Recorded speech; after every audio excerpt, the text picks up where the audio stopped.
একটি শান্ত সবুজ জঙ্গলে একটি ছোট মা পাখি গাছের ডালে তার বাসায় বসেছিল।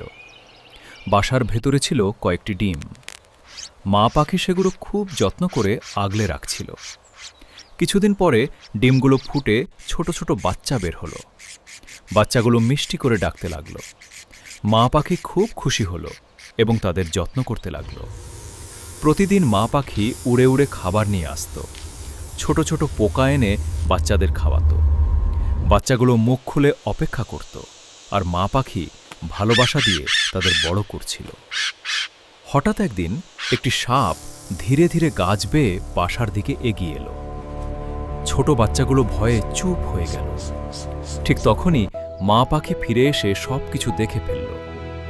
নিজের বাচ্চাদের বাঁচাতে সে সাহস নিয়ে সাপটির সামনে দাঁড়াল। ডানা ঝাপটে আর ঠোকর মেরে সে সাপটিকে তাড়িয়ে দিল। শেষে সাপটি ভয়ে সরে গেল। মা পাখি আবার বাসায় ফিরে এসে তার বাচ্চাদের আগলে রাখল। এই গল্প আমাদের শেখায়, মায়ের সাহস আর ভালোবাসা পৃথিবীর সবচেয়ে শক্তিশালী শক্তি। ভালো লাগলে ভিডিওটিতে লাইক দিন এবং এমন আরও সুন্দর গল্পের জন্য আমাদের চ্যানেলটি সাবস্ক্রাইব করুন।